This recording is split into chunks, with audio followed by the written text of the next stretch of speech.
So introducing to the stage, we have Eris Eady. Where's Eris at?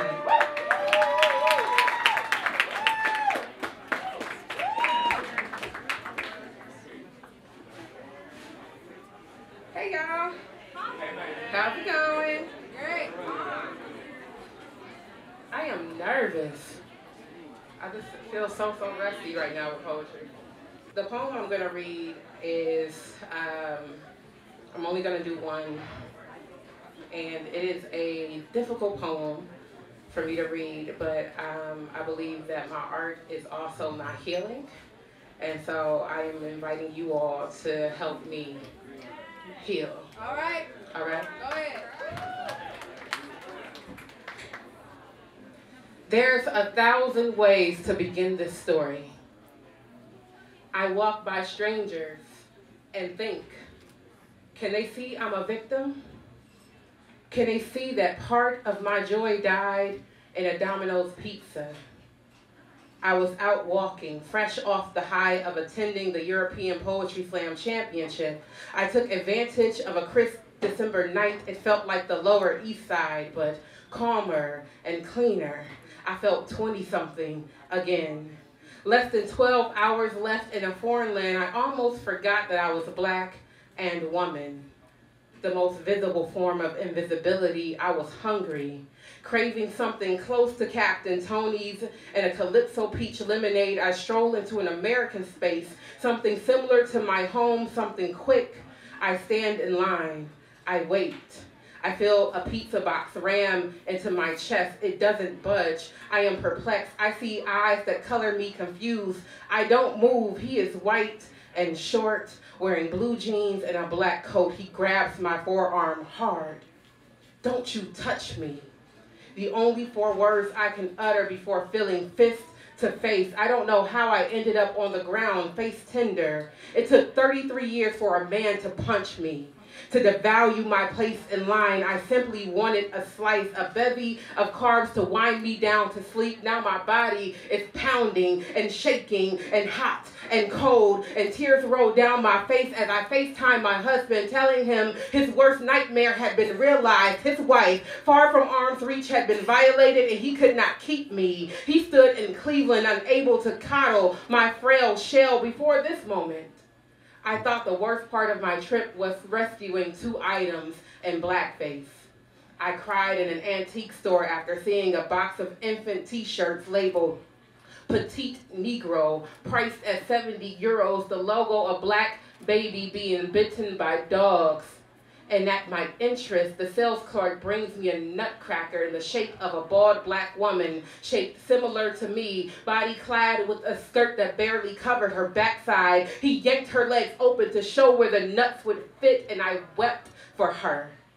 The price tag said 450 euros.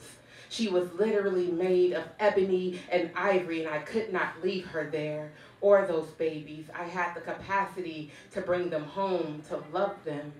He said the nutcracker was inspired by either Josephine Baker or Dorothy Dandridge, this reminder to never see myself the way they see me. And here I am sitting on the floor of a Domino's pizza, ass frigid, stockings torn, body bruised, and bruises budding. I reassure my husband that I am safe and that I am okay. We both know I'm lying. I begin recording. The Domino's employees begin consoling. Madame, sit. Madame, drink. Madame, madame, madame. I say no 1,000 times and wish I knew wish I knew French so I could politely tell this nice ass bitch to back the fuck up. I don't want no drinks. I don't want to sit. I don't even know what happened after his fist hit my face. I tell the story to my phone. I tell what I remember, and then I turn the camera to the fuckboy who snatched my joy, because before this, I reminisced and understood why Black American writers came to Europe to write, to see home clearly. Now Europe had been made foggy, an opaque reminder that I am still black and woman as fuck. My assailant's excuse? He thought I was Muslim. To which I replied, it doesn't fucking matter what God I serve. We clearly can't serve the same God. I record, and they say, Madame, no, don't. To which I reply, I am from America. This is how I protect myself. I say my name. I say where I'm from. Imagine me being out here with no receipts. Who gonna believe this imperfect victim, this college student that ain't white or blind or skinny or young? Who gonna validate this truth if I don't? Go ahead.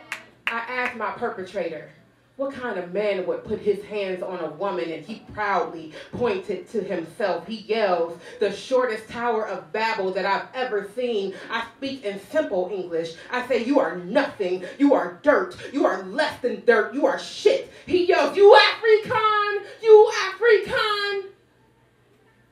That's right. He continues to come for me. Had he not been held back, he might have continued to pummel. I sneer a smooth, fuck you, as he makes his final dash towards me. The police arrive seconds after I say it. He is combative with them as well. I probably could have been anyone in his way, and the outcome would have been the same, but I ain't anyone. All right. The police neutralize him. I watch his wife wail for her husband's safety, but not mine. As an officer held their knee on his face, another officer used his nightstick to secure his feet. I never knew that was the intended purpose. For once in my life, the police were there to rescue me. The memories flood back in. How I turned my back to everyone and reminded myself that I am strong and I can handle this. There was a black couple seemingly on a date with a front row view to what this man did to me, and they said nothing. Just stared like World Star had been a gift dropped in their lap. The police, unsurprised, said it happens all the time. We talk about basketball as I wait for X-rays at a hospital 4 minutes away. I search for anything that doesn't feel like the pain of being pummeled, even if that means talking about the Boston Celtics. They don't tell me to call the embassy. They don't remind me that there's someone advocating for my safety. They probably knew that girls like me ain't a priority on any soil. This story is only beginning. I am outside of my body, as fleeting as a ghost, as steady as an ancestor. My foundation may be stable, but my soul is shaking. Black girls stay reframing traumas as gifts, stay rationalizing terrors inflicted, wrapping them in scripture and jest, because I can only cry or laugh like, who eats at a Domino's pizza anyway? All right.